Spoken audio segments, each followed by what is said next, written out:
Je suis rentré à la maison sans prévenir et j'ai trouvé ma sœur enfermée au sous-sol, recroquevillée et hurlant. Mon beau-père? Bonjour, je m'appelle Kazay. Je suis rentré un après-midi sans prévenir et j'ai trouvé ma petite sœur enfermée dans la cave, bâillonnée, tremblante et silencieuse. Mon beau-père se tenait au-dessus d'elle comme si de rien n'était, comme si c'était un jour comme les autres. Il nous a dit à toutes les deux que nous serions bientôt hors de la maison. Mais ce qu'il ne savait pas, c'est que j'avais moi aussi caché quelque chose dans cette maison. Une voix, un fichier, un secret que je n'étais pas censé me rappeler. Quel genre d'homme installe des caméras pour regarder un enfant dormir? Quel genre de famille détourne le regard pendant que cela se produit? Je ne voulais pas déclencher une guerre, mais une fois que j'ai ouvert ce placard, comment aurais-je pu ne pas la finir? Alors que je le serrais, mes doigts se sont souvenus avant mon esprit. C'était la chose que j'avais autrefois cachée par peur. Le plastique froid, légèrement fissuré sur un bord, sentait encore faiblement le cèdre du placard. C'était le vieil enregistreur vocal que j'avais acheté des années auparavant, à l'époque où mon instinct m'avait pour la première fois murmuré que quelque chose n'allait pas dans cette maison. Je n'en ai jamais parlé à personne, pas même à maman. Je ne voulais pas causer de problème à l'époque. Je ne voulais pas croire que l'homme qu'elle avait épousé pouvait me faire sentir en danger dans ma propre maison d'enfance. Mais maintenant, alors que je tenais cet enregistreur dans ma main avec Darwin debout en haut des escaliers, et Narina toujours blottie derrière moi, j'aurais souhaité avoir dit quelque chose plus tôt. La maison était plongée dans ce silence inquiétant. Pas de bourdonnement de conversation, pas de télévision lointaine, juste le tic-tac de l'horloge murale dans le couloir et l'écho persistant de la menace de Darwin. Ses bottes craquaient sur le plancher. Il ne se pressait pas. Il ne se pressait jamais. Il voulait toujours que l'on entende son arrivée. J'ai glissé l'enregistreur dans ma poche arrière, je me suis retourné et me suis accroupi à côté de Narina. Ses lèvres étaient gercées, ses joues rougies par les larmes et l'humiliation. Tout son corps tremblait comme si elle n'avait pas ressenti de chaleur ou de sécurité depuis des jours. Et, ai-je murmuré, en écartant une boucle de sa joue.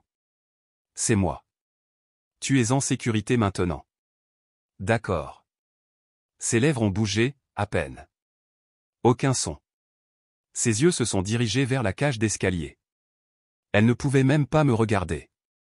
Pas complètement. Ce n'était pas seulement de la peur. C'était de la honte. Elle pensait que c'était en quelque sorte sa faute. Kazay, la voix de Darwin dégoulinait depuis les escaliers comme une toxine. Tu ferais mieux de reconsidérer ce que tu penses faire. Elle a fait une crise. Tu ne veux pas te laisser entraîner dans ce pétrin. Je me suis levé, lentement et sûrement. Ce pétrin, ai-je dit, ma voix étonnamment égale. Vous voulez dire celui que vous avez enchaîné dans la cave. Cette fille est instable, a-t-il lancé. J'ai fait tout ce que j'ai pu. Ne viens pas ici jouer les sauveuses. Voilà. Le récit sur lequel il s'était toujours appuyé, le complexe du sauveur. Il se dépeignait comme l'homme qui nous avait accueillis, qui avait élevé les filles de quelqu'un d'autre en prétendant que son aide était sans condition. Et quand nous cessions d'être silencieuses, nous devenions ingrates, déloyales. Narina a attrapé mon poignet. Ne discute pas, a-t-elle chuchoté, d'une voix rauque. Il va juste tout déformer. Elle avait raison. C'était son don. Il ne levait pas la main. Il semait le doute. Il poussait les gens à remettre en question ce qu'ils savaient. Il transformait l'inquiétude en confusion et le silence en culpabilité. Et d'une manière ou d'une autre, il avait toujours l'air d'être la partie lésée. J'ai aidé Narina à se mettre debout. Ses jambes vacillaient, mais elle tenait. J'ai passé mon bras autour de ses épaules et j'ai commencé à marcher vers l'arrière de la maison. La cuisine était sombre, seules des traînées de soleil de fin de journée se glissaient à travers les stores. Darwin n'avait pas bougé. Il restait en haut des escaliers, à regarder. Où croyez-vous aller, a-t-il crié. Dehors, ai-je dit simplement. Et à moins que vous ne vouliez que le shérif s'en mêle, je vous suggère de rester juste là. Il a ri. J'ai parlé au shérif 3 fois ce mois-ci. Crois-moi, il sait qui est le problème. Bien sûr, qu'il l'avait fait. C'est ainsi que les hommes comme Darwin opéraient. Silencieux derrière des portes closes, juste assez légaux pour que, lorsque vous criez, cela paraisse hystérique. Nous sommes sortis, la moustiquaire claquant derrière nous. Narina a sursauté. La soirée était plus fraîche que dans mon souvenir. L'air d'automne était mordant, et j'avais oublié de prendre des manteaux. Je l'ai conduite à ma voiture, garée dans l'allée en gravier, des feuilles frôlant les pneus. En montant, elle a ramené ses genoux contre elle et les a serrés fort. J'ai essayé de t'appeler, a-t-elle dit, à peine plus fort qu'un murmure. Je sais, ma chérie, ai-je dit en démarrant le moteur. Je sais. Mais je ne savais pas. Pas avant d'avoir trouvé l'enregistreur. Pas avant d'avoir vu ses yeux. Nous avons roulé en silence pendant un moment. Je ne savais pas encore où nous allions. Je savais juste que nous devions sortir de cette maison. J'ai attrapé mon téléphone et j'ai appuyé sur lecture sur l'enregistreur vocal, en espérant qu'il fonctionnait encore. De la friture. Puis un léger clic et sa voix. Ne me réponds pas devant tes filles, Isolda. La voix de ma mère, plus faible que dans mon souvenir, a répondu. Ce n'est pas ce que je fais. Ne m'oblige pas à leur montrer ce qui arrive quand les gens oublient qui dirige cette maison. J'ai garé la voiture sur le côté.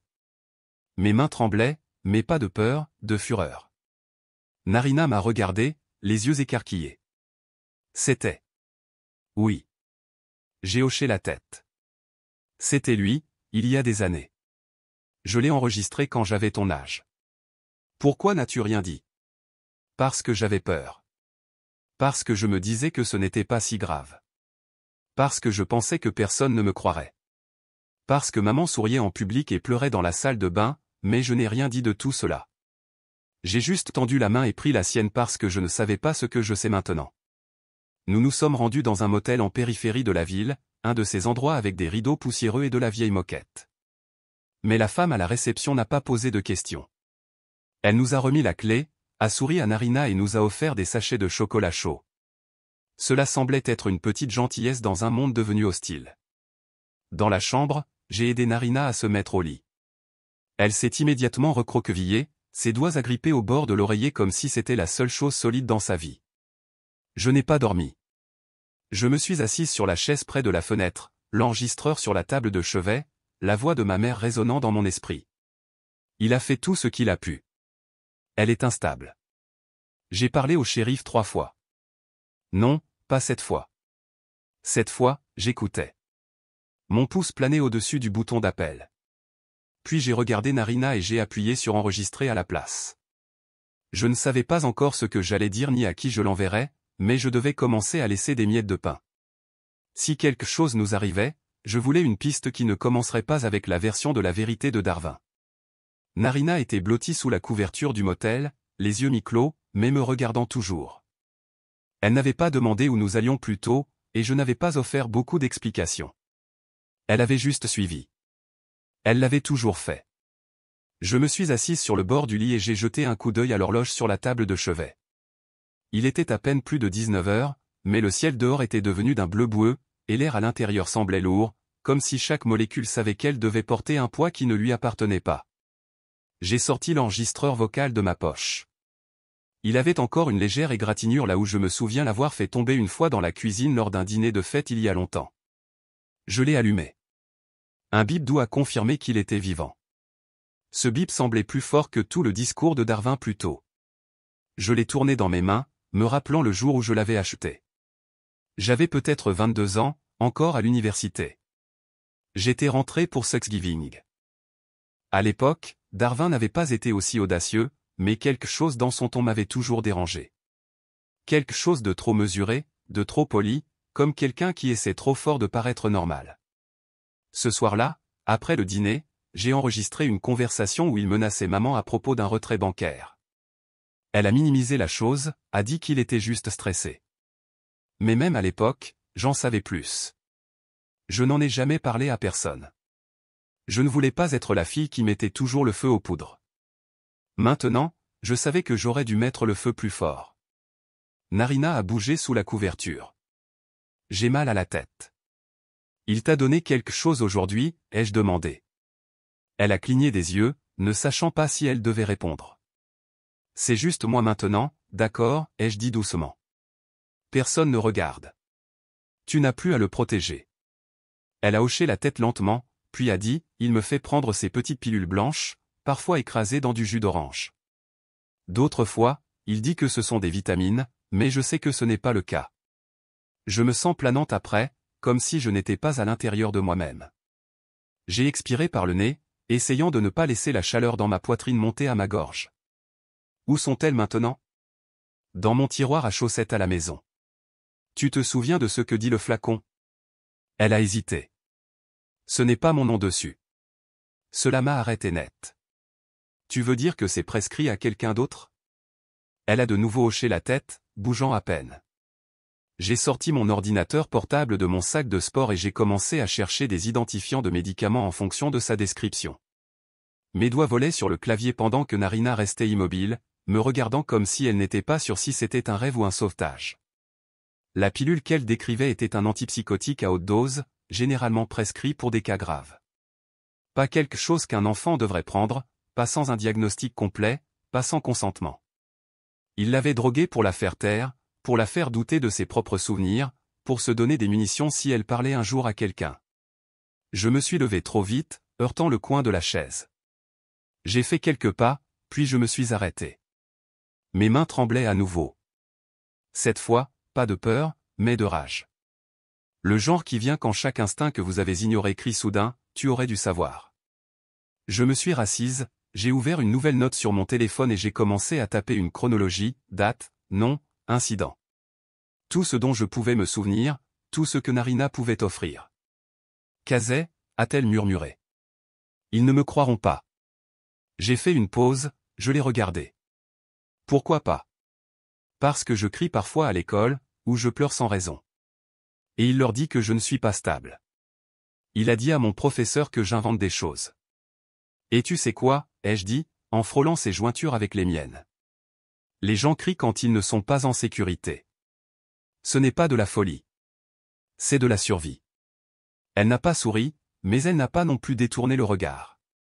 J'ai tapé pendant une autre heure, rassemblant chaque bride de souvenirs que je pouvais. La chambre de motel était silencieuse, à l'exception du tapotement des touches et du faible bourdonnement du vieux réfrigérateur dans le coin. Puis mon téléphone a vibré. Un texto de Darwin. Tu fais un mouvement, je te le fais regretter. À toutes les deux. Je n'ai pas bronché. J'ai juste fixé l'écran. Il choisissait toujours ses mots avec soin. Pas de menace directe, juste assez pour vous faire douter si c'était un avertissement ou une promesse. J'ai montré à Narina. Elle s'est mordue la lèvre et a détourné le regard. J'ai rallumé l'enregistreur. Ici Kazé Blake. Il est 20h14. Je suis avec ma sœur, Narina, dans un lieu sûr. Ce message est un enregistrement des événements et des actions entreprises par Darwin Blake contre ma famille. S'il nous arrive quelque chose, ceci est le début de notre histoire, pas la fin. J'ai cliqué sur enregistrer et l'ai téléversé sur un lecteur sécurisé. Puis je l'ai envoyé par courriel à moi-même et à 2 anciens amis de la faculté de droit, des personnes à qui je n'avais pas parlé depuis des années mais en qui j'avais plus confiance qu'en quiconque à Greenville. Je veux des pancakes, a murmuré Narina, presque comme une enfant. Cela m'a prise au dépourvu. Quoi? Demain. On peut avoir des pancakes? J'ai hoché la tête, ravalant le serment dans ma poitrine. Oui, on trouvera un dîner. C'était la plus petite des demandes, mais peut-être le plus grand signe d'espoir que j'avais entendu de toute la journée. J'ai installé un oreiller supplémentaire par terre à côté de son lit, j'ai branché mon téléphone dans la prise et j'ai baissé la lumière. Elle s'est endormie en quelques minutes. Je suis resté éveillé, à regarder les ombres sur le plafond se déplacer avec chaque phare qui passait devant la fenêtre. Je ne savais pas exactement ce qui allait suivre, mais pour la première fois depuis des années, je savais ce que je devais faire. J'ai ouvert mon ordinateur portable, j'ai créé un nouveau dossier et je l'ai intitulé « Pour le tribunal ». C'était le seul nom qui semblait honnête, pas « preuve » ou « sauvegarde ». Ce n'était pas pour moi. C'était pour quiconque aurait besoin d'entendre la vérité le moment venu. Le Wi-Fi du motel clignotait faiblement pendant que l'appareil démarrait. Narina dormait de nouveau, mais légèrement. De temps en temps, elle sursautait aux bruits extérieurs, portières de voiture, rires étouffés d'une autre chambre, une sirène lointaine en ville. Je suis resté près d'elle, à moitié sur le lit, à moitié dans ma tête, triant des années de doute comme des pièces de puzzle qui ne s'emboîtaient que maintenant. J'ai branché sa tablette fissurée sur mon chargeur. Il a fallu quelques secondes pour que l'écran s'allume, et quand il l'a fait, je me suis préparé. L'écran de verrouillage était vide. Pas de mot de passe.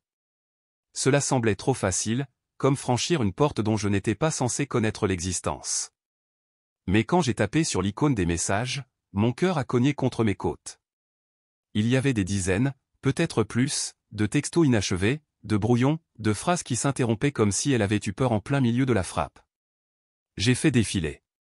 Tu peux venir ce week-end? Il dit que je suis encore folle. Je ne l'ai pas bu, mais il s'est fâché. Je veux rentrer à la maison avec toi.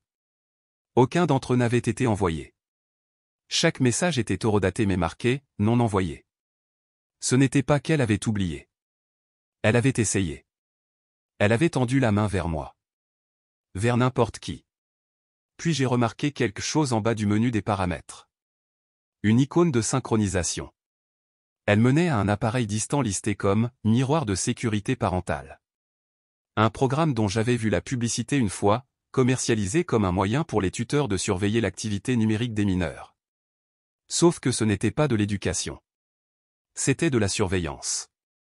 Darwin avait synchronisé son appareil. Il avait lu ses messages, les avait supprimés, contrôlait ce qui entrait et sortait. J'ai expiré brusquement, serrant la mâchoire jusqu'à ce que ça fasse mal.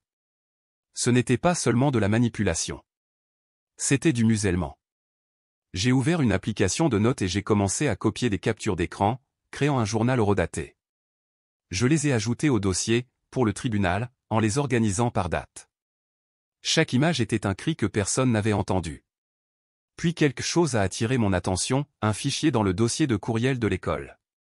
Il était étiqueté « Examen du comportement ». Il avait été transféré plusieurs fois entre les enseignants, un conseiller et Darwin. Il y avait une pièce jointe, une vidéo. J'ai cliqué sur lecture. Mon estomac s'est tordu. Les images montraient Narina dans une salle de classe. Sa voix était forte, brisée, suppliante. Arrêtez de dire que je mens. Elle a renversé une chaise, agité les bras, essayant de dépasser quelqu'un. L'angle de la caméra tremblait, pris depuis un téléphone, pas une caméra de sécurité de l'école. Des enfants riaient nerveusement en arrière-plan. Quelqu'un a marmonné, elle pète encore les plombs. Le message au-dessus disait, c'est pourquoi un traitement en internat pourrait être nécessaire. Il a utilisé ça. Il a utilisé ça pour la dépeindre comme instable, pour pousser le récit qu'elle était brisée. J'ai mis la vidéo en pause sur son visage, rouge, strié de larmes, les yeux hagards, pas hagards de maladie, hagards de désespoir. Derrière moi, j'ai entendu des draps bruire. Narina s'est assise, les yeux à peine ouverts. Je n'étais pas en colère ce jour-là, a-t-elle murmuré. Je voulais juste qu'ils arrêtent de dire que je mentais. J'ai fermé l'ordinateur portable lentement et je me suis tourné vers elle. Je sais. Tu n'étais pas le problème. Il l'était. Il l'est. Ses épaules se sont tendues comme si elle ne me croyait pas encore. Tu n'es pas folle, ai-je dit doucement. Et nous ne les laisserons pas gagner. Elle m'a regardé un long moment avant de se rallonger, cette fois-ci face à moi, pas au mur. Je suis resté éveillé à examiner chaque recoin de la tablette, puis je suis passé à mon propre ordinateur portable. J'ai téléversé les captures d'écran, la vidéo et les fichiers sur 3 plateformes de cloud différentes en utilisant des pseudonymes et des étiquettes cryptées. J'ai sauvegardé des copies physiques sur 2 clés USB et en ai caché une dans ma botte, l'autre dans la doublure de mon sac. L'heure suivante est passée dans un flou, mes doigts bougeant plus vite que mes pensées. Je reconstituais une courte pointe de vérité, fil par fil. S'il avait construit une histoire, je construisais un contre-récit, brique par brique. Vers minuit, la chambre de motel s'est installée dans un silence rare. Narina respirait régulièrement. Son visage était enfin paisible, comme si le sommeil avait cessé de la combattre. Je me suis levé pour m'étirer et je me suis dirigé vers la fenêtre. Le parking en contrebas était presque vide. Une seule lumière clignotait au-dessus des distributeurs automatiques près de la réception. J'ai vérifié mon téléphone. Pas de nouveaux messages, pas d'appels manqués. Darwin n'avait pas donné suite. Cela me rendait nerveuse. Il n'était jamais du genre à exploser sur le moment. Il était du genre à attendre, à calculer. C'est ce qui le rendait si dangereux. Je suis retourné à mon lit, me suis assise en tailleur et j'ai pris une profonde inspiration. Quelque part dans tout cela, au-delà de la peur et de la culpabilité, il y avait autre chose qui s'agitait en moi. Du feu. Pendant trop longtemps, j'ai essayé d'éviter les drames, j'ai essayé de ne pas être la fille difficile, la faiseuse de troubles. Mais le silence ne nous avait pas gardés en sécurité. Il l'avait seulement gardé caché. J'ai ouvert un nouveau courriel et j'ai tapé l'objet « Matériel confidentiel, copie de sauvegarde ». J'ai joint les fichiers. Puis je l'ai adressé à 2 personnes de ma promotion de la faculté de droit, travaillant toutes 2 dans la défense des enfants. Nous ne nous étions pas parlé depuis la remise des diplômes, mais je savais qui elles étaient à l'époque, et je devais croire qu'elles étaient toujours ces personnes maintenant. J'ai plané au-dessus du bouton « Envoyer ». Ma main n'a pas tremblé. J'ai cliqué. L'écran a confirmé « Envoyer ». Et juste comme ça, j'ai senti quelque chose changer. Pas dans le monde, pas en Darwin, mais en moi. Fini de se cacher. J'ai versé du café, sachant qu'aujourd'hui je n'étais pas seulement sa fille, j'étais sa voix. La tasse semblait plus lourde que d'habitude dans ma main. Non pas à cause de son poids, mais à cause de ce que je savais devoir faire ensuite. Le soleil avait à peine commencé à percer à travers les rideaux du motel, mais j'étais déjà habillé, mes affaires faites, et agité. Narina a bougé sous les couvertures. Sa respiration était régulière, son visage plus paisible qu'il ne l'avait été depuis des jours. Je ne voulais pas la réveiller tout de suite. Il y avait des choses que je devais affronter seul. Après avoir rincé ma tasse dans le petit lavabo de la salle de bain et m'être assuré qu'elle dormait toujours, je suis sorti discrètement. Le trajet à pied jusqu'à la maison était plus long que dans mon souvenir, non pas à cause de la distance, mais à cause de la crainte qui s'installait profondément dans mes os. La clé fonctionnait toujours. Je suis entré dans la cuisine, le silence assourdissant à mes oreilles. Tout semblait identique, jusqu'à la tasse que Darwin utilisait toujours, non lavée dans l'évier. La lumière était différente, cependant, plus vive, comme si même le soleil s'était lassé des secrets de cet endroit. Je suis monté au grenier. Les marches craquaient à chaque mouvement de mon poids, une protestation familière du bois qui avait gardé trop de silence au fil des ans. Le grenier n'avait pas changé non plus, juste plus de poussière, plus de toiles d'araignée dans les coins où la lumière n'osait pas atteindre. J'ai commencé à fouiller dans de vieilles boîtes. La plupart n'étaient que des papiers, des reçus, des décorations de Noël. Puis, caché derrière un coffre, je l'ai vu. Une petite boîte à bijoux verrouillée, que je n'avais pas vue depuis que j'étais adolescente. Je l'ai soulevée, j'ai senti le poids de quelque chose d'important à l'intérieur, et je l'ai descendu à l'étage principal. Il m'a fallu quelques essais, mais j'ai réussi à faire sauter la serrure avec un couteau de cuisine émoussé et un vieux couteau à beurre du tiroir. À l'intérieur se trouvaient 3 choses, une photo de nous 3 maman, Narina et moi prise lors d'une journée au lac où la vie prétendait encore être gentille, un morceau de papier plié, jaunissant sur les bords, qui disait « Ne le laisse pas te dire ce que je voulais dire » et une petite clé USB noire. Mon estomac s'est noué. Je ne l'ai pas branché là. Pas dans cette maison. Je suis retourné au motel, les mains agrippées au volant comme si la colonne de direction pouvait me glisser entre les doigts. Quand je suis revenu, Narina était réveillée, assise droite, serrant une couverture contre sa poitrine. Elle m'a regardé, les yeux écarquillés. « Où es-tu allé ?» J'ai brandi la boîte. « Qu'est-ce que c'est ?»« Quelque chose que maman a laissé, » ai-je dit doucement. Quelque chose qu'elle ne voulait pas qu'il trouve. Nous avons branché la clé USB sur mon ordinateur portable ensemble. Il y avait un seul fichier. Audio, sans nom, sans titre, juste une date. 8 mois avant la mort de maman. J'ai appuyé sur lecture. Au début, ce n'était que de la friture. Puis sa voix a percé. Si vous entendez ceci, c'est que je n'ai pas pu vous le dire en face. La main de Narina a trouvé la mienne, ses doigts agrippés fermement. Je ne sais pas quand ça a commencé. Je me souviens juste avoir réalisé que je retenais toujours ma respiration. Ce n'est pas de l'amour. C'est du contrôle. Et j'étais trop fière ou trop honteuse pour admettre que j'avais épousé le mauvais homme. Je ne pouvais pas scier. Je suis resté parce que je pensais que c'était plus sûr comme ça. Mais s'il m'arrive quelque chose, si je ne suis plus là, ne le laissez pas réécrire l'histoire. La voix tremblait, mais il y avait de l'acier en dessous. Il vous dira que j'étais instable, que je ne pouvais pas gérer les choses, mais vous me connaissez. Vous savez mieux. Une pause. Et Narina, ma chérie, s'il se retourne un jour contre toi, je suis désolé. J'aurais dû fuir plus tôt, mais je ne savais pas comment. L'enregistrement s'est terminé par une respiration tremblante. La sienne ou la mienne? Je ne pouvais pas le dire. J'ai fermé l'ordinateur portable. Le silence dans la pièce s'est épaissi, comme si l'air avait été remplacé par le deuil. Narina a pressé son front contre mon épaule. Elle savait. Elle savait, ai-je murmuré, et elle avait essayé de nous protéger de la seule manière qu'elle pouvait, discrètement, tout comme je l'avais fait, tout comme je ne pouvais plus le faire. Cet après-midi-là, je me suis connecté à l'ancienne application bancaire que maman utilisait. Elle avait créé un fonds d'études pour Narina il y a des années.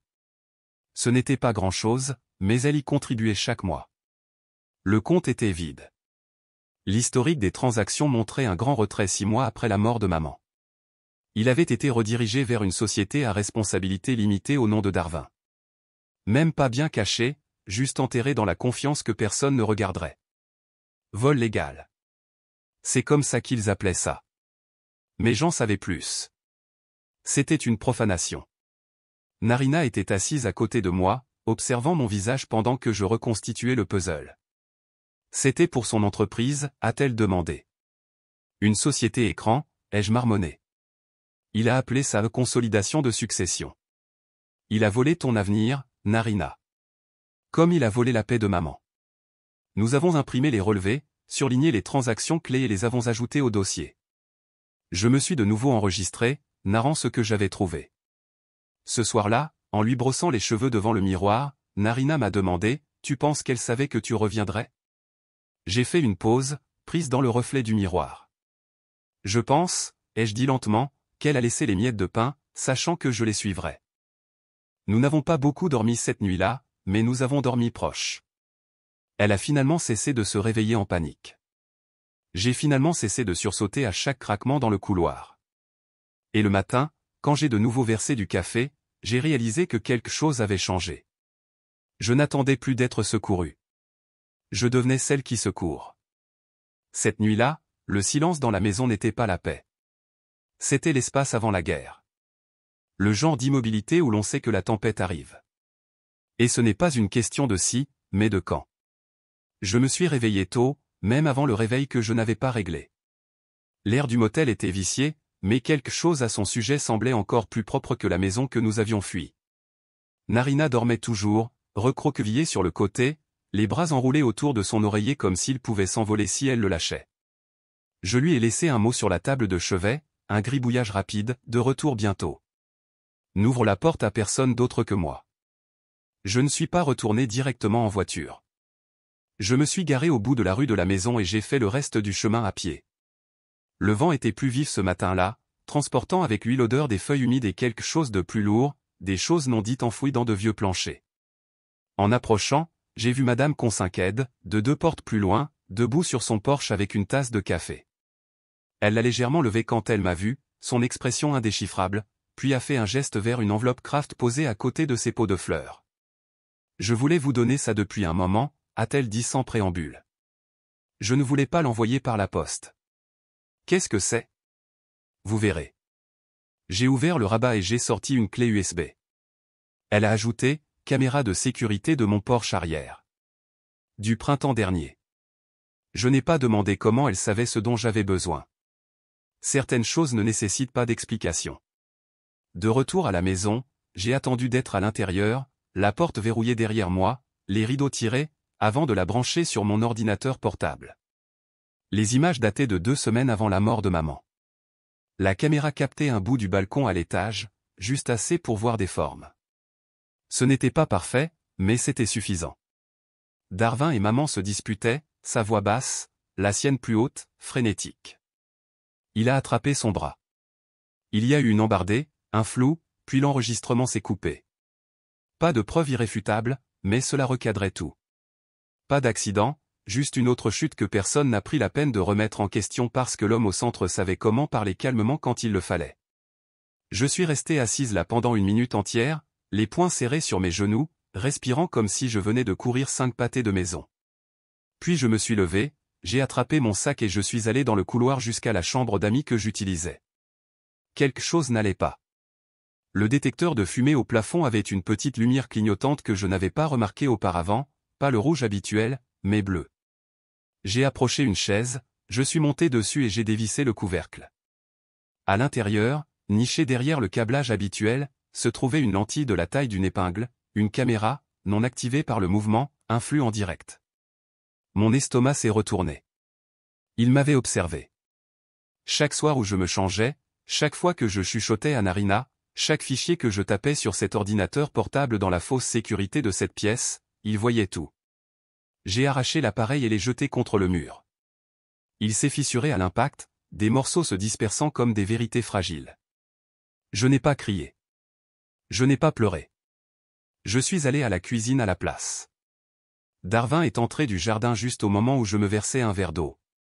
Il a d'abord vu le plastique cassé par terre, puis m'a regardé. « Tu penses que casser des choses aide ton cas ?» a-t-il dit, la voix désinvolte, presque amusée. « Non » ai-je répondu calmement. « Mais ceci, oui. » J'ai fait glisser l'enveloppe de Madame Consinquette sur le comptoir.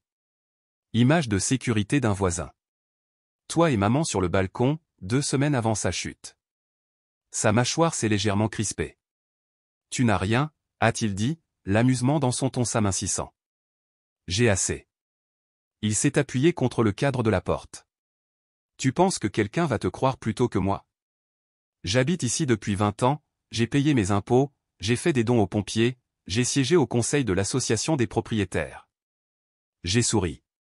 Et pourtant, d'une manière ou d'une autre, il suffit d'une seule vidéo pour tout réduire en cendres. Tu bluffes. Mettez-moi au défi. Il y a eu un temps de silence, une tension que l'on aurait pu pincer comme une corde de guitare. Il s'est redressé, de nouveau composé. Tu as toujours été doué pour jouer la victime. Je me suis approché, gardant mon ton égal.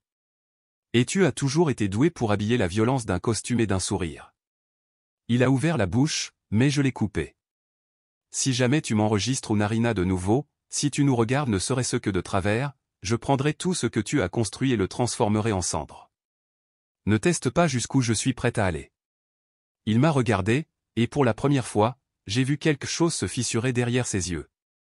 Pas de la peur, pas encore, mais le début de celle-ci. Je me suis retourné et j'ai quitté la cuisine, j'ai dépassé le couloir et suis monté les escaliers. À mi-chemin, je me suis arrêté. C'était ton avertissement, ai-je dit sans me retourner. Il n'y en aura pas d'autre. Certains hommes craignent les armes, d'autres craignent d'être exposés. Darwin, lui, ne craignait ni l'un ni l'autre parce que pendant des années, il pensait que personne n'oserait le toucher. J'ai quitté la maison vers 10 heures ce matin-là, après que Narina ait fini son porridge et soit retournée dessiner dans son carnet. Elle n'a pas demandé où j'allais, et je n'ai pas offert une réponse complète. Je lui ai juste embrassé le sommet de la tête et lui ai dit que je serais de retour avant le déjeuner. Le poste de police était juste à côté de la rue principale, niché entre un pressing et un salon de coiffure qui n'avait pas changé sa vitrine depuis l'administration Clinton. L'intérieur sentait le vieux papier et les filtres à café surutilisés. Je me suis présenté au bureau d'accueil avec un dossier serré dans mes bras, des impressions, des clés USB, des captures d'écran, des déclarations annotées, des copies de relevés bancaires, et un fichier audio étiqueté. Un jeune officier aux yeux gentils et à l'uniforme pressé m'a accueilli. « Bonjour. Comment puis-je vous aider ?» J'ai gardé un ton mesuré. Je dois signaler des abus continus et une mauvaise gestion financière liée à un décès qui a été classé comme accidentel. Il a cligné des yeux. D'accord. Avez-vous quelque chose de documenté? Oui. J'ai fait glisser le dossier sur le comptoir. Le nom de ma mère était Isolda Blake. Mon beau-père est Darwin Blake. Elle est décédée l'année dernière dans des circonstances suspectes. Ceci contient des preuves qu'il a continué à abuser de sa plus jeune fille, ma sœur, qui est mineure et actuellement sous sa garde. Ses yeux ont parcouru le dessus de la pile. Pendant une brève seconde, il a semblé préoccupé. Puis son regard s'est posé sur le nom. J'ai vu le changement, Darwin Blake. Son ton s'est resserré. Oui. Il s'est éclairci la gorge. Laissez-moi aller chercher quelqu'un de l'unité des enquêtes. Il est entré dans le bureau arrière. Quelques minutes plus tard, un autre officier, plus âgé, au cou plus épais, avec un insigne de shérif épinglé au-dessus de sa poche de poitrine, est sorti. Mademoiselle Casey Blake? Oui. Il a pris le dossier, a feuilleté quelques pages comme s'il cherchait un divertissement, puis l'a reposé. J'apprécie votre inquiétude, a-t-il dit lentement, mais d'un point de vue légal, il n'y a aucune indication de danger immédiat. Il avait une caméra cachée dans la chambre d'amis. Il a accédé à distance à l'appareil de ma sœur. Il a volé des fonds d'un compte d'épargne-études ouvert à son nom. Je comprends, mais à moins qu'il n'y ait un préjudice physique actuel ou une preuve de menace directe, nous ne pouvons pas intervenir dans une affaire de garde sans une ordonnance du tribunal. Vous n'avez pas besoin d'intervenir, ai-je lancé. Vous devez enquêter. Nous avons déjà travaillé avec Monsieur Blake, a-t-il dit, presque comme si cela devait signifier quelque chose. C'est un membre respecté de la communauté. Les personnes respectées abusent aussi des enfants. Mademoiselle Blake, a-t-il soupiré. Si vous tenez vraiment à cela, je vous conseillerais de chercher un recours civil. Peut-être contacter les services de protection de l'enfance. Mais sans preuve tangible d'un acte criminel relevant de notre juridiction, nous avons les mains liées. Ma voix a baissé. Vous ne voulez pas le toucher. Il n'a pas répondu, ce qui était toute la réponse dont j'avais besoin. J'ai rassemblé mon dossier et je suis parti. Dans la voiture, j'ai regardé droit devant moi. 10 secondes, puis 20. La chaleur qui montait dans ma poitrine n'avait nulle part où aller. Mes mains serraient si fort le volant que le cuir a craqué. Puis j'ai frappé mes paumes contre lui. 1 fois. 2 fois. Je ne pleurais pas de tristesse. Je me brisais de frustration. Tout ce que maman avait essayé de dire en chuchotant, maintenant je le criais, et ce n'était toujours pas assez. J'ai sorti mon téléphone et j'ai appelé Monsieur Trenton, notre ancien avocat de famille, celui qui avait géré la succession de maman. Cabinet Trenton, a dit la voix. Bonjour, ici Casey Blake. Je dois parler à Monsieur Trenton concernant une éventuelle utilisation abusive de fonds de succession et des problèmes de tutelle impliquant le mari de ma défunte mère. Il y a eu une pause, puis, veuillez patienter, un clic, quelques minutes de musique d'attente, puis la voix familière de l'homme qui nous avait autrefois aidé à remplir les papiers pour le testament de maman. Casey, a-t-il dit chaleureusement. Cela fait un moment. Oui. J'ai besoin de votre aide. C'est à propos de Darwin. Silence. Je crois qu'il a détourné de l'argent du compte destiné à l'éducation de Narina. Et j'ai des raisons de croire qu'il s'est livré à des abus psychologiques et à de la surveillance numérique. Une autre pause. Puis, Casey, je ne peux pas vous représenter. Quoi? Il y a un conflit d'intérêts potentiel. J'ai travaillé avec Darwin sur quelques affaires locales. Nous avons partagé des clients. J'ai serré la mâchoire. Il vous a payé? Un plus long silence. Je vous souhaite le meilleur, a-t-il dit. Vraiment. L'appel s'est terminé. Au moment où je me suis garé sur le parking d'une station-service 2 rues plus loin, j'y voyais à peine. Je me suis garé derrière le bâtiment et j'ai laissé mon front tomber contre le volant. Tout ce qui était censé aider les forces de l'ordre, le conseil juridique s'effondrait comme du sable. Ils n'étaient pas aveugles. Ils étaient complices. Je suis resté assise là pendant près d'une demi-heure, le moteur éteint, le monde passant à l'extérieur de mon pare-brise. J'ai vu des enfants faire du vélo, une femme promener son chien, un livreur décharger des boîtes. La ville continuait sa vie, béatement inconsciente. Et moi? J'étais assise avec un dossier plein de cris et personne ne voulant les entendre. Mais je ne partais pas. Je suis retourné à la maison plus lentement cette fois. Quand je suis entré, Narina était à la table de la salle à manger avec un livre de coloriage ouvert. Elle a levé les yeux et a souri légèrement, puis est retournée à son dessin. Je me suis assise à côté d'elle, j'ai rapproché ma chaise. Nous allons arrêter de demander de l'aide, ai-je dit doucement.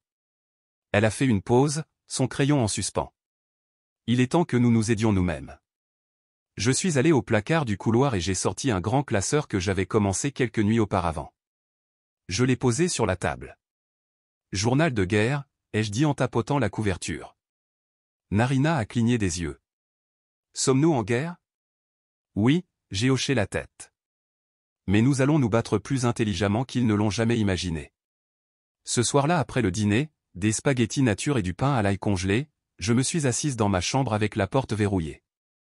J'ai ouvert mon ordinateur portable, j'ai créé un nouveau courriel crypté et j'ai écrit un message avec seulement une ligne d'objet, besoin de vérification d'antécédents. Urgent. Darwin Blake. J'ai joint ce que j'avais, puis je l'ai envoyé à un détective privé avec qui j'avais brièvement travaillé à l'université, quelqu'un hors de l'État, loin de la portée de Darwin. En appuyant sur envoyer, un calme s'est de nouveau installé dans la maison. Mais cette fois, il ne semblait pas lourd. Il semblait intentionnel. Parfois, la vérité survit même aux meilleurs efforts pour l'enterrer. C'est ce que je me suis dit alors que j'étais assise en tailleur sur le sol de la chambre, fixant le curseur clignotant sur l'écran de mon ordinateur portable. Je venais de rentrer du porche, où j'étais sorti pour me vider la tête.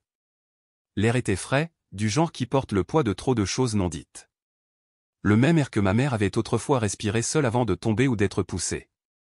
J'ai attrapé le disque dur externe que j'avais trouvé enfoui au fond d'un vieux sac de sport rangé à l'arrière du placard de mon enfance.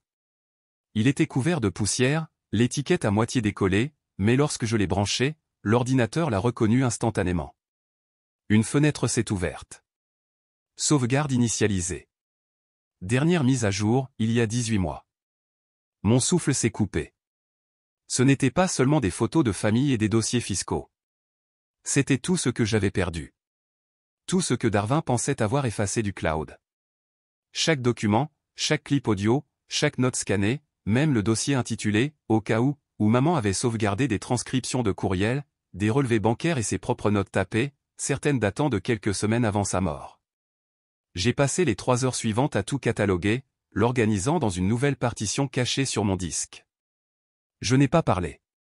Je n'ai pas bougé, sauf pour faire défiler. La maison était silencieuse, à l'exception du bourdonnement du ventilateur de plafond et du craquement occasionnel des planchers qui s'installaient. En début d'après-midi, j'avais une archive numérique qui aurait rendu fier n'importe quel procureur. Je l'ai de nouveau sauvegardée. 2 clés USB, l'une glissée dans ma chaussette, l'autre scotchée à l'intérieur de la tranche d'un livre évidé sur l'étagère du salon. Quand je suis remonté, Narina était sur le lit, les bras croisés sur sa poitrine. Il sait, a-t-elle dit doucement, sans lever les yeux de son dessin. Il sait quoi? Que nous construisons quelque chose. Je me suis assise à côté d'elle et j'ai regardé le papier. C'était un croquis de notre ancien Porsche. Maman debout dans l'embrasure de la porte, Narina sur les marches, et moi assise sur le côté. Ce n'était pas parfait, mais l'émotion qu'il dégageait m'a frappé plus fort que n'importe quelle photo n'aurait pu le faire. Il ne va pas s'arrêter, a-t-elle dit. Je sais. Juste à ce moment-là, mon téléphone a vibré. Numéro inconnu. J'ai répondu avec prudence. Allô? Une voix de femme. Rude, familière. Kazé, c'est Lenora. J'étais l'ami de ta mère. Je me suis levé, j'ai fait signe à Narina de rester dans la chambre et je suis sorti dans le couloir. J'ai besoin de te voir, a dit Lenora. Il y a quelque chose que j'aurais dû te dire il y a longtemps. Je l'ai rencontré dans un petit café en périphérie de la ville plus tard dans la journée. C'était un de ces endroits avec des chaises dépareillées et des menus en papier, le genre d'endroit où les locaux allaient non pas pour la nourriture, mais pour la sécurité de l'habitude. Lenora avait l'air plus âgée que dans mon souvenir.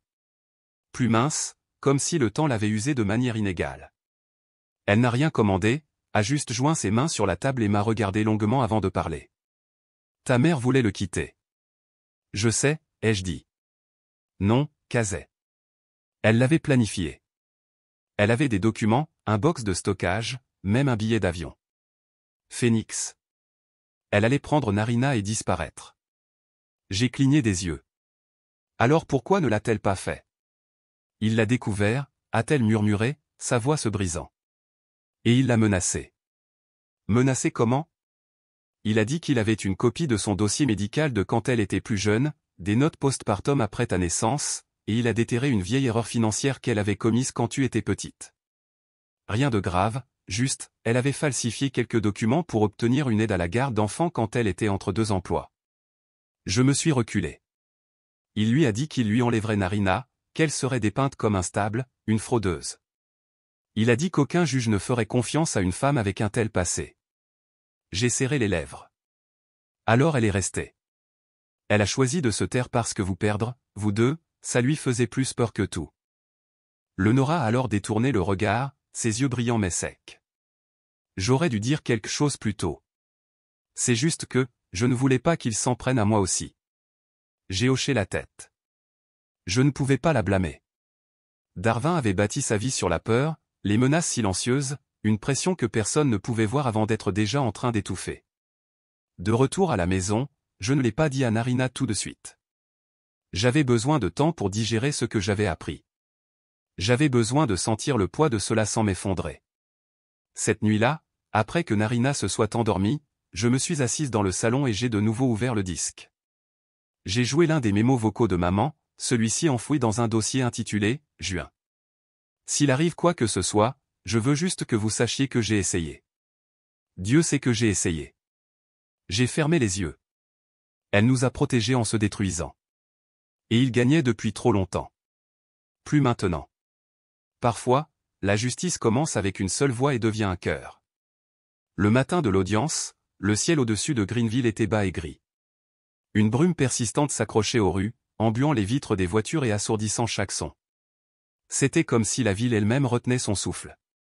Narina me tenait la main pendant que nous montions les marches du palais de justice, ses petits doigts recroquevillés sur les miens.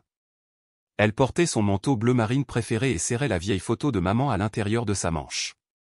J'avais le disque dur, les relevés imprimés, les entrées de journal manuscrites, la clé USB contenant les derniers mémos vocaux de maman, le tout emballé dans un sac en cuir usé porté en bandoulière. Tout ce que nous avions était à l'intérieur, et tout ce que cet homme avait fait était sur le point d'être traîné à la lumière. À l'intérieur, la salle d'audience bourdonnait de faibles murmures. Des journalistes étaient là, pas beaucoup, mais assez pour que Darvin se raidisse en nous voyant entrer. Il était assis à la table de la défense avec un avocat élégant dans un costume anthracite. Je pouvais dire qu'ils avaient passé la matinée à répéter à quel point il devait paraître calme. Le menton haut, les mains jointes, une image de sang-froid maîtrisé. Mais je connaissais ce visage. Je connaissais la tension derrière cette mâchoire. La façon dont ses yeux cherchaient les sorties, les menaces, la faiblesse. Le juge est entré. Tout le monde s'est levé. Puis nous avons commencé. Je n'ai pas commencé par le feu. J'ai commencé par les faits. J'ai décliné mon nom, le nom de ma mère, l'âge de ma sœur. J'ai présenté les documents un par un, les relevés bancaires, les messages que Narina avait essayé d'envoyer mais n'avait jamais pu, les images de la caméra du voisin, et les dossiers médicaux montrant des ordonnances rédigées au nom de quelqu'un d'autre. J'ai expliqué la surveillance, les menaces, la manipulation psychologique, le traumatisme qui ne laissait pas de bleu mais s'installait profondément dans la moelle. Le juge a écouté calmement, hochant la tête de temps en temps. L'avocat de Darvin a objecté une fois. Spéculatif. Rejeté. Puis le juge a demandé si nous avions des témoins. Oui, ai-je dit. Les portes du fond se sont ouvertes et Madame Mérite est entrée. Elle avait l'air plus âgée que dans mon souvenir, plus grise, plus petite, mais elle marchait droit, tenant un carnet usé comme si c'était une écriture sainte. Elle a pris place à la barre, a posé la main sur la Bible et a prêté serment. Puis elle a ouvert son carnet et a commencé à lire. Narina est venue me voir 3 fois. Chaque fois, elle a dit, si je vous le dis, il me fera disparaître comme maman. Elle a dit qu'elle avait peur de dormir, qu'il y avait des caméras dans sa chambre, que son beau-père écrasait des pilules dans son jus et lui disait que c'était des vitamines. On pouvait sentir l'air changer dans la pièce. Les gens se sont redressés, les regards se sont aiguisés. Madame Mérite a fermé son carnet. Je ne l'ai pas signalé. Je pensais qu'elle exagérait peut-être. Les enfants le font parfois. Mais j'avais tort. Et je porterai cette culpabilité pour le reste de ma vie. Personne n'a dit un mot pendant qu'elle descendait. Puis c'était de nouveau mon tour. Votre honneur, ai-je dit. J'ai une dernière chose à partager. Le juge a fait un signe de tête. J'ai sorti la clé USB et l'ai remise au greffier, qui l'a chargée sur le système de sonorisation de la salle d'audience. Un léger clic, de la friture. Puis la voix de maman a rempli la pièce. Si vous entendez ceci, je ne suis pas tombé. J'ai été poussé émotionnellement, spirituellement, et finalement physiquement. On pouvait sentir chaque muscle dans la pièce se contracter. Je suis resté pour mes filles parce que je pensais que rester signifiait les garder en sécurité. Mais s'il m'arrive quelque chose, ne le laissez pas les transformer en menteuses. J'ai besoin qu'elles sachent qu'elles ne sont pas folles. Elles ne sont pas dramatiques. Elles sont juste les dernières personnes dans la maison prêtes à dire la vérité. Quand l'audio s'est terminé, je n'ai pas parlé. Je n'en avais pas besoin. Darvin s'est levé, a essayé d'interrompre. C'est scandaleux.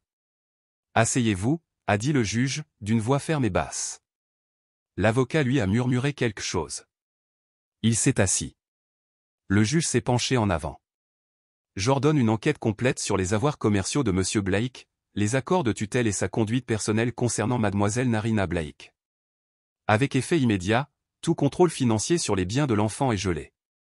Les visites sont suspendues. La garde sera réexaminée dans des conditions d'urgence. Ce n'était pas tout, mais c'était un début. Alors que la salle d'audience se vidait, les gens passaient lentement, certains chuchotant des mots que je ne pouvais pas entendre. Certains hochaient la tête, d'autres fixaient. Et puis, juste avant que j'atteigne le couloir, une femme que je ne reconnaissais pas m'a tapé sur le bras. J'ai travaillé pour lui, aussi, a-t-elle dit doucement. Vous n'êtes pas la seule.